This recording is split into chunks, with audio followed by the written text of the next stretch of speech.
In the last episode, we spoke about how the lack of critical thinking allows for people to get manipulated through propaganda in their information gathering environment. In this episode, we'll discover how the cross ownership of social media and legacy media and their back office dealings control the narrative you have. The first project on critical thinking inspired by the American election is propaganda, and I dropped a few podcasts on this already. For propaganda to be successful, there are several criteria that have to be in place. These criteria maximize Central Command's ability to influence and manipulate the target audience by controlling beliefs, attitudes, behaviors. They do this through writing and defending the narrative in the public conversation. Here are some top criteria for effective propaganda. Control the information channels. Successful propaganda requires control over what information is disseminated over what channels, and more importantly, what is not disseminated. The masses are supposed to focus on the shiny objects command and control flash before them. Information Central Command labels contrary to their narrative is misinformation, disinformation, or worse, conspiracy theories. This control allows Central Command to dominate the narrative and prevent alternative viewpoints from reaching the public. Propaganda needs to be repeated consistently across different platforms and over time to be effective. A subset of channel control is targeted, segmented messaging. Propaganda campaigns often tailor their messages to different segments of the population, customizing content based on the audience, demographics, beliefs, needs, religion, whatever. Different groups may receive slightly different versions of the same core message designed to appeal to their specific interests and concerns. Why it works? A one-size-fits-all is less effective than a targeted strategy. Personalized propaganda feels more relevant to individuals, making them more likely to engage with and accept the message. Now let's look at the channels of control. First, we're going to look at social media. Everybody knows Facebook, WhatsApp, and Instagram. Well, this is controlled by Mark Zuckerberg. The institutional investors are the Vanguard Group, BlackRock, and Fidelity. YouTube, another huge social media platform, was founded by Larry Page and Sergey Brin. Institutional shareholders, Vanguard Group, BlackRock. TikTok, controlled by ByteDance and the Chinese government.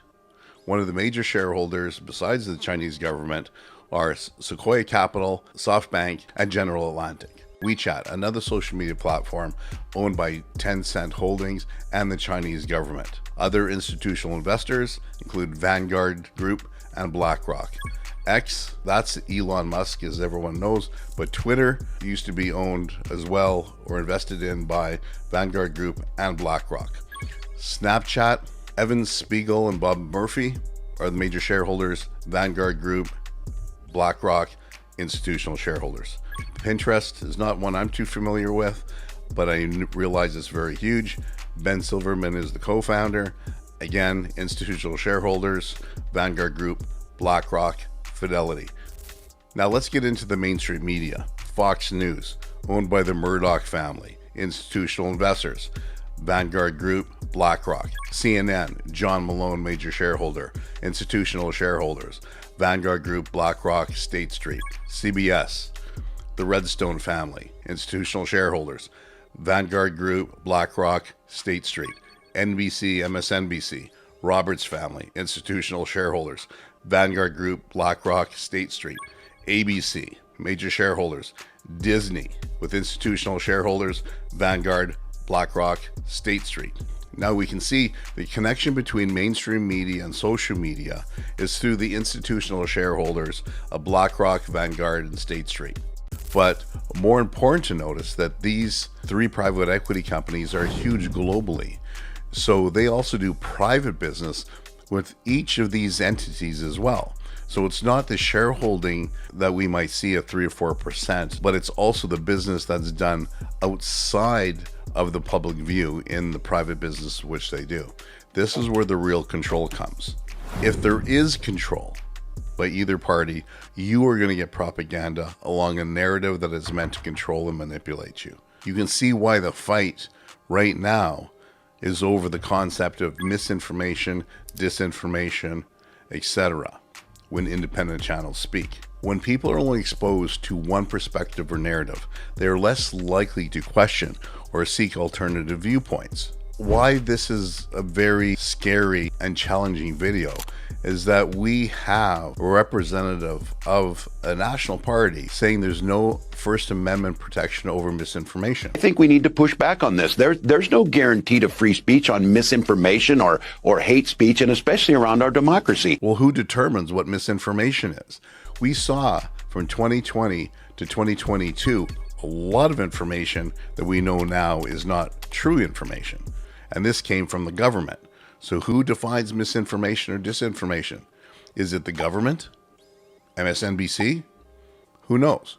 In Canada and America, burning the national flag is free speech, but the pride flag is hate speech. So says the government.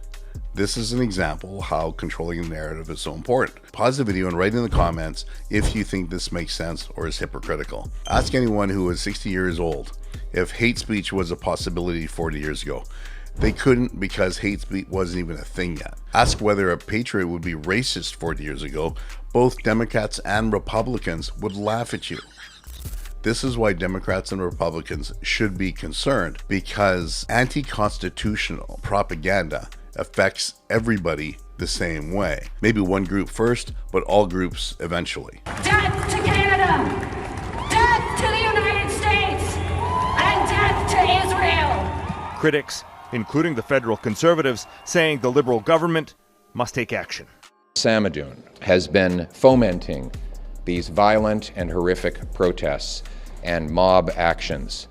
This organization is a front for an already banned terrorist group.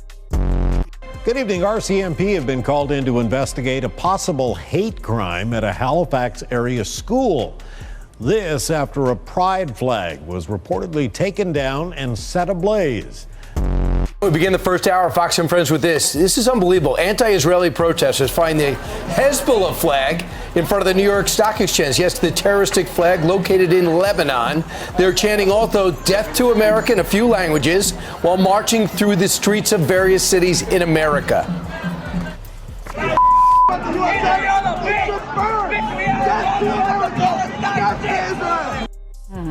Protesters jamming up traffic for hours on the Brooklyn Bridge, some even burning the American flag. Look at that. Arrested for burning a pride flag is now being charged with committing a hate crime. That's according to the Story County attorney. 30-year-old Adolfo Martinez allegedly burned a pride flag outside a bar in Ames near Duff Avenue. Police say he stole the flag from a church and set it on fire in front of a bar while shouting threats. He was originally charged with disorderly conduct and reckless use of fire. Today, the Story County attorney says after reviewing the evidence, though, she intends to charge this as a hate crime, and she'll also be notifying federal authorities about the case. Now, personally, I don't feel burning any flags solves anything. It does expose irrational thinking, which is opposite to critical thinking, but for some people, it makes sense to use a flamethrower over a constructive argument. If someone is so upset with their country, why would they not leave the country or work within the democratic structures to change it? Don't be a pussy and gather in a gang and start committing crimes. That just doesn't make sense. If you are upset with wars in a different country, common sense would dictate that you would go there and fight and not cowardly burn the flag of the very country that's giving you safety from the very war you're running from. Like, this is where irrational thinking gets you. It just makes everything confusing. Now, the real stupid people who don't use their brains are the people that follow these very people that protest irrationally. Now, granted, a lot of these protesters are getting paid and creating disturbances to refill or fill in a narrative that's trying to be put forward. But the majority of these people that gather on campuses and protest in the streets are just people who are not using their brain. Critical thinking is required to make rational decisions. This behavior is not appropriate in a mature thinking society.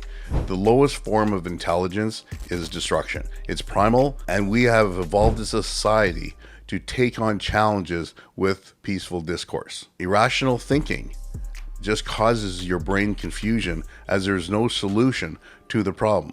Your frustration nurtures hate and fertilizes mental illness. Critical thinking can prevent this from happening by emotionally detaching yourself from the issue. Use your brain, think Think critically, solutions will present themselves. In the next episode, we'll look at other propaganda strategies you should be aware of to protect your mind and how it makes decisions.